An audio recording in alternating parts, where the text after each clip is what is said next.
इधर ईरान के हमले में F-35 जेट गिराने के बाद अमेरिका ने अपने एक पायलट का रेस्क्यू कर लिया है, जबकि दूसरे की तलाश लगातार जारी है। इसी बीच ईरान ने दूसरे पायलट को ढूंढने के लिए इनाम का ऐलान भी कर दिया है। अमेरिका ने ईरान को स्टोन एज में पहुंचाने की धमकी दी है, तो वहीं ईरान ने अमेरिका का सबसे एडवांस और मॉडर्न फाइटर जेट F-35 को मार गिराया, जबकि हमले में गायब एक पायलट की तलाश अब भी जारी है। लेकिन अब तक अमेरिका के दूसरे पायलट का पता नहीं चल पाया है, जबकि इसी बीच ईरान ने पायलट को ढूंढने वाले के लिए 10 अरब तोमान के भारी भरकम इनाम का ऐलान किया है, जबकि गवर्नर ने पायलट को जिंदा पकड़ने को प्राथमिकता दी है, क्योंकि अगर पायलट ईरान की कैद में आ जाता है तो वो अमेरिका पर दबाव बनाने के लिए एक बड़ा हथियार साबित होगा।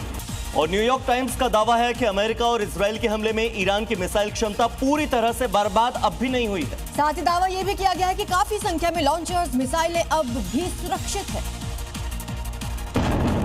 न्यूयॉर्क टाइम्स ने तो ये भी दावा किया है कि हमले के कुछ घंटे बाद ही ईरान ने अपने मिसाइल अड्डों को रिस्टोर भी कर लिया था। साथ ही नकली मिसाइलों को भी बड़ी संख्या में तैनात कर रहा है, ताकि दुश्मन को चकमा दिया जा सके। न्यूयॉर्क टाइम्स की रिपोर्ट में दावा किया है कि हमले वाली 24 जगहों में से ईरान ने आधे से अधिक जगहों पर निर्माण शुरू कर दिया है, और जब तक इजराइल अमेरिका ने दोबारा हमले का प्लान किया, तब तक ईरान ने भी जवाब देने की तैयारी पूरी कर ली थी। जंग से जुड़ी इस वक्त की बड़ी खबर आ रही है युद्ध से, जहां पर ईरान ने बड़ा पलटवार किया। 2 फाइटर जेट मार गिराने का दावा किया है ईरान ने। ईरान ने 2 फाइटर जेट F-35 और F-15E ऐसे अमेरिका के 2 फाइटर जेट मार गिराने का दावा किया। 12 घंटे में 2 फाइटर जेट गिराने का दावा किया गया है। आपको बता दें कि पायलट की तलाश तेज कर दी गई है। हालांकि यूएस अपने पायलट की तलाश कर रहा है, लेकिन इधर ईरान की तरफ से भी दावे लगातार किए जा रहे हैं। तो आपको बता दें कि अमेरिका के जिस फाइटर जेट को मार गिराने का दावा ईरान कर रहा है, उसके अमेरिकी फाइटर जेट के एक पायलट को रेस्क्यू कर लिया गया है। ये बड़ी अपडेट। एक पायलट को जिंदा बचा लिया गया है, जबकि दूसरे पायलट की तलाश लगातार जारी है। यूएस की तरफ से भी लगातार रेस्क्यू करने की कोशिशें जारी। मिडिल ईस्ट में जारी युद्ध के बीच ईरान ने अमेरिकी फाइटर जेट को मार गिराया। ईरान के दक्षिण पश्चिमी प्रांत में और बुयर अहमद में अब अमेरिकी पायलटों की तलाश तेज कर दी गई है। जानकारी के मुताबिक स्थानीय प्रशासन और रेस्क्यू टीमें पहाड़ी इलाकों में सर्च ऑपरेशन चला रही हैं। घने जंगल और दुर्गम पहाड़ियां रेस्क्यू ऑपरेशन को चुनौतीपूर्ण बना रही हैं। स्थानीय अधिकारियों का कहना है कि खोज अभियान में ड्रोन और हेलीकॉप्टर की मदद ली जा रही है, जबकि इलाके की निगरानी भी बढ़ा दी गई है।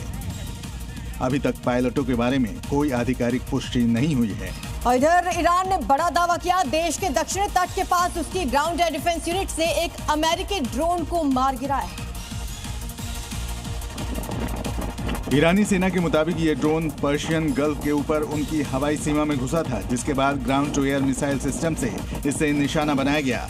लुकास यानी low cost unmanned combat attack system एक लंबी दूरी का अटैक ड्रोन है, जिसे हाल के संघर्ष में इस्तेमाल किया जा रहा है। हालांकि इस दावे की पुष्टि अभी नहीं हुई है, लेकिन ये घटना क्षेत्र में बढ़ते तनाव और ड्रोन वॉरफेयर के खतरे को और भी गहराती जा रही है। ईरान एक बार फिर से अमेरिका को बड़ा नुकसान पहुंचा रहा है। इस बार ईरानी मिसाइलों ने यूएस एयरफोर्स के F-15E फाइटर प्लेन को मार गिराया है, जिसकी तलाश करने का वीडियो भी सामने आया। 2 ब्लैक हॉक हेलीकॉप्टर और एक C-130 रिफ्यूलिंग एयरक्राफ्ट जो ईरान के आसमान में मंडरा रहे हैं और तलाश कर रहे हैं F-15E फाइटर प्लेन के पायलट्स की। वहीं एक और वीडियो सामने आया है, जिसमें लो एल्टीट्यूड पर 2 ब्लैक हॉक हेलीकॉप्टर उड़ रहे हैं।